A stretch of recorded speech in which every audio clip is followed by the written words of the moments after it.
un chiffre déroutant. Plus de 1200 décès liés au travail ont été recensés en 2024 par l'assurance maladie, Perico. Oui, Maud, très exactement 1297. Alors évidemment, il faut faire la distinction dans les morts. Enfin, c'est quand même 1297, si on fait le calcul. Ça fait 4 par jour, quoi. Enfin, c'est hallucinant. En France, en 2025. Alors bon, attention, un accident du travail, ça peut répondre à diverses conditions, diverses situations.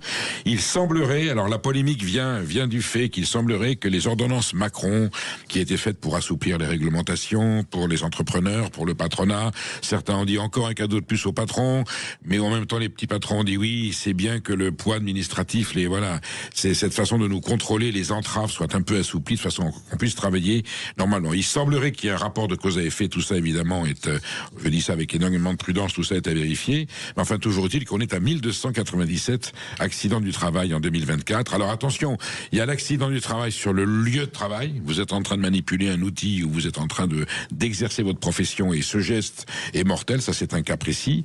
Vous avez l'accident du travail quand vous venez sur votre lieu de travail, alors soit évidemment vous êtes sur une trottinette avec les yeux bandés ou sur un vélo sans frein et sans lumière, et ça c'est un peu de votre faute, ou alors vous vous faites écraser par votre patron qui roule en Rolls alors que vous rentriez tranquillement en Clio, c'est encore un cas de figure différent.